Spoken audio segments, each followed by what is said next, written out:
on. Not long to go now then. 5-second board is up before we get to the first race of the day. The second out of 3 for the European Quadcross Championship. And away we go, go. Who will get the best start? Let's have a look. Oh, Leonard can't quite see who that is there. Oh, a whole load of action going on. That looked like Prijavu in the back there, almost going upside down, but managing to save it in the end. Roman Kwiatka in 4th place, just ahead of Jakub Kostelecki. Kevin Saar at the back of the field, and that's quite understandable with the amount of pain that he must be feeling with those cracked vertebrae. But out in front, is that the number 27? Can't quite see from this distance. But there's Marcus Thompson right at the back of the field. Christopher Tavarian trying to make his way up the inside, and indeed he does. So Tavarian goes from 4th into 3rd already in the early stages of the opening lap.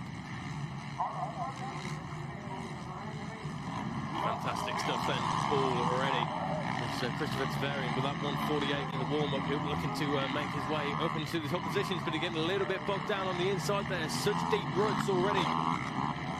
And Marcus Thompson in 4th place, looking to try and go with Christopher Tavarian, but Tavarian has shown so much pace throughout the weekend, and I think it's a question of if and not when Tavarian will make his way into the top 2 positions, maybe even the lead. Who knows? But they're relatively spaced out already, and as we say, Kevin Saar, who's unfortunately right at the back of the field, just ahead of Prijavu, who had a small incident in the first turn that we saw. Kasper Michikowski out in front. It looks like the 117 as we see Christopher Tavarian fighting away with the Yamaha, who makes his way over the big tabletop jump down into the fast right-hander. 2 different liners there from our leading duo, with Tavarian still there in 3rd place, looking to pick up any pieces, any mistakes made by the front 2 guys. And that is Seven Korostelev in 2nd place. Already the first lap complete. 1st, 2nd and 3rd as quick as you like, already down the back stretch. Oh, we've got a rider down. That looks like Marcus Thompson. Marcus Thompson already down on the first corner. Can he get that machine started and try and make up more ground? But terrible way to start the race for Marcus Thompson. And look at that, in one swift move, Christopher Tavarian goes from 3rd up into 3rd place, ahead of the former leader, as well as Semen Korostelev, who goes from 2nd down into 3rd. So Christopher Tavarian with clean track in front of him now. Can he showcase that form that he was showing in the earlier warm-up session, as well as the races yesterday, and break the toe that Semen Korostelev and Kasper Kuzmijak are looking for? Kasper Michikowski in 2nd place, just ahead of Semen Korostelev, but still a good showing there from the 117 and the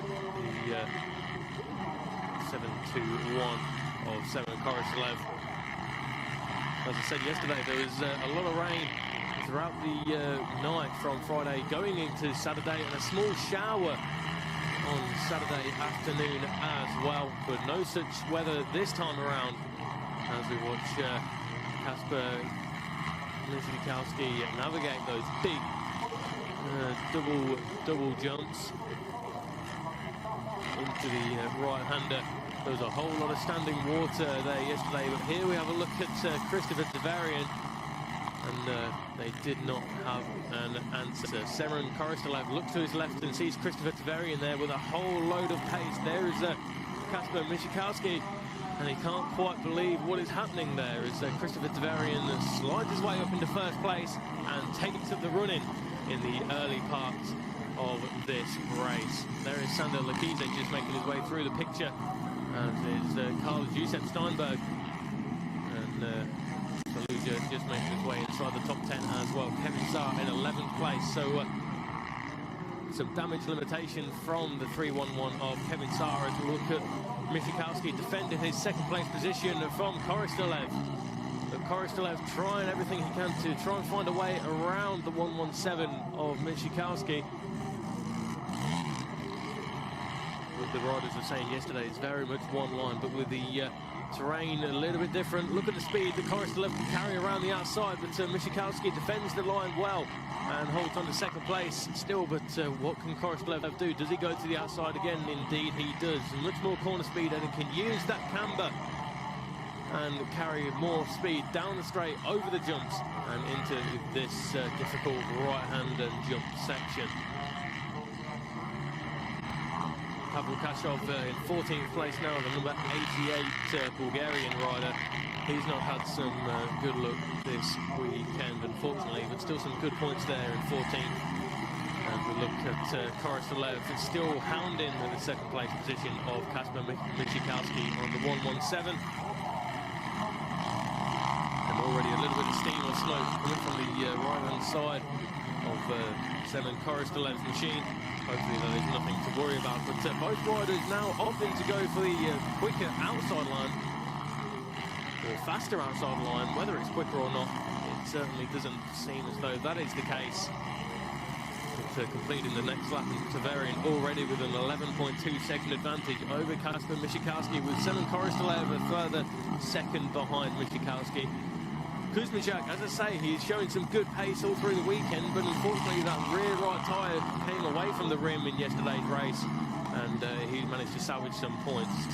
Thompson, Tarrant, Kostelecki, Saar now inside the top 10 ahead of the 2-1-4 of Kasper Kaluza, so Kevin Saar in 9th place, looking to try and gain some points in his championship battle for this year. And we've got Roman Gwiazda off to the left-hand side. Unfortunately, that was the 416 of Roman Gwiazda, the man who finished 3rd yesterday, has unfortunately dropped right down to the back of the field now. And Prigjavlu, where is he? We have to ask ourselves. He was showing good form yesterday as well on the only Kawasaki in the race, but unfortunately that incident at the first turn after the gate drop has dropped him right down to the back of the field. And it's a good run from Korostelev. Can he get side by side with the 117 of Michikowski? Not this time around, but Korostelev is looking menacing, and it has to be said, he's looks as though he is trying to get ahead of Michikowski. And who can blame him? 20 points is good, but he wants to go for the 22.